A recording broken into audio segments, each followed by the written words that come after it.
अनंत विजय। आनंद भाई आओ बताओ आप ही बताओ, ये बीजेपी का ज्यादा स्टेक पे है या कांग्रेस का ज्यादा स्टेक पे है? अगर पांचों राज्यों को ले लें तो क्या लग रहा है आपको, या ये स्थानीय जो रीजनल प्लेयर्स हैं ममता बनर्जी, इनका ज्यादा स्टेक पे लगा है नए साल में? देखिए, मुझे लगता है कि स्टेक बीजेपी का इसलिए ज्यादा है कि बीजेपी इन 5 में एक राज्य में सरकार में है, असम में। कांग्रेस का इसलिए कहीं स्टेक पे नहीं है कि उनकी सरकार नहीं है, स्टेक शब्द पे मैं कह रहा हूं। हालांकि कांग्रेस सहयोगी है तमिलनाडु में, लेकिन जो अभी केरल की नतीजे आए हैं उससे तो कांग्रेस की स्थिति केरल में बेहतर नजर आ रही है। जो जिस प्रकार से स्थानीय निकाय के चुनाव हुए हैं, अगर कम्युनिस्टों में और इनमें बहुत ज्यादा झंझट झगड़ा नहीं होता है तो केरल में मुझे लगता है कि 10 साल की एंटी इनकम्बेंसी के बाद एक जो त्रिकोणीय संघर्ष होगा उसमें कांग्रेस को फायदा हो सकता है इस बार।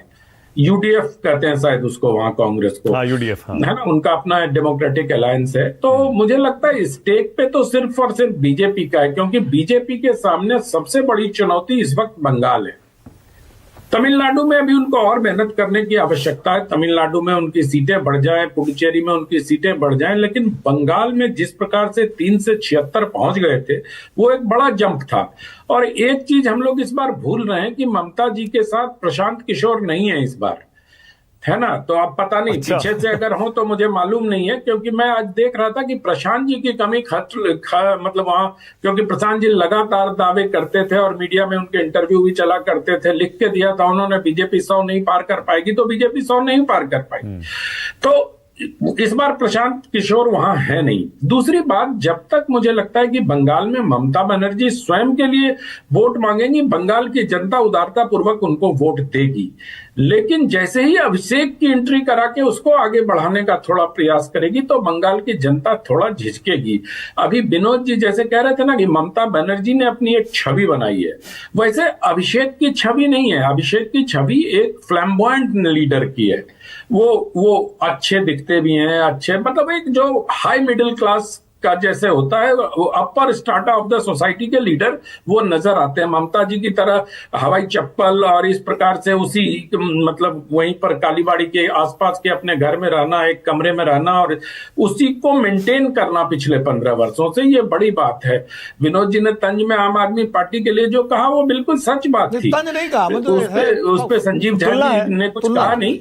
हाँ, वो हकीकत है। हम सब लोग उस क्या कहते हैं, झांसा कहना तो उचित नहीं आएगा, लेकिन हम सब लोग उनके उस आवरण से या उनके उस अवतार से बहुत प्रभावित थे अरविंद केजरीवाल जी से। जिस प्रकार से वो 1-2 साइज बड़ी कमीज पहनना, वो चप्पल पहनना और वो एक जो छोटी सी कार में उससे घूमना, और अचानक जब हमने ट्रांसफॉर्मेशन देखा उनका तो थोड़ा झटका तो लगा ही था। मतलब मुझे क्या, बहुत सारे लोगों को लगा था।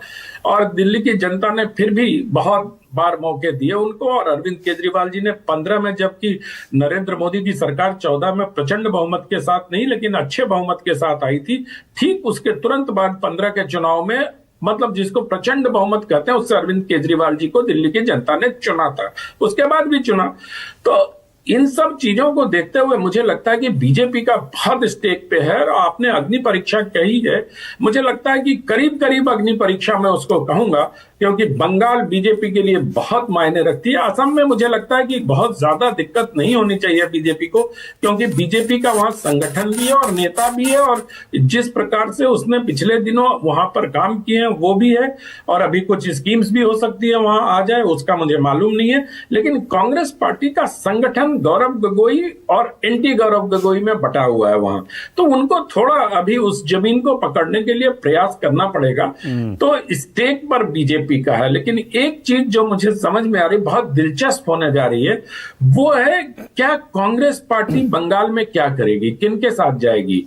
और जो ममता बनर्जी के केंद्र में आने की बात है, मुझे लगता है कांग्रेस के लिए ये बहुत आसान नहीं होगा स्पेस देना। देखिए, कांग्रेस की चाहे जितनी आलोचना की जाए, लेकिन अखिल भारतीय स्तर पर कांग्रेस पार्टी का एक फुटप्रिंट तो है, वो किसी दूसरे दल में नहीं है। जितने दल अभी विनोद भाई ने बताए जो पारिवारिक दल हैं उनके भी नहीं है।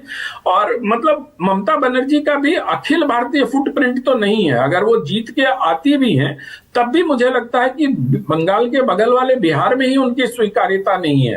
तो अगर अखिल भारतीय एक्सेप्टेबिलिटी को हम उस क्वोशेंट पर विचार करेंगे तो मुझे लगता है कि कांग्रेस पार्टी उसमें बहुत आसानी से अपने इस पोजीशन को छोड़ने के लिए तैयार नहीं होगी। रीजनल दलों के लिए राज्यों में छोड़ देना कांग्रेस के लिए आसान है, क्योंकि अब देखिए, अब उत्तर प्रदेश में कांग्रेस ये नहीं कह सकती है कि अखिलेश यादव को हटा के हम रिप्लेस हो जाएं, लेकिन नेशनल स्तर पर कांग्रेस को कोई रिप्लेस कर देगा, मुझे ऐसा प्रतीत नहीं होता। कांग्रेस इसके लिए तैयार नहीं हो। हाँ, बिल्कुल सही है। विनोद जी, मैं अभी अचानक जब आपने ये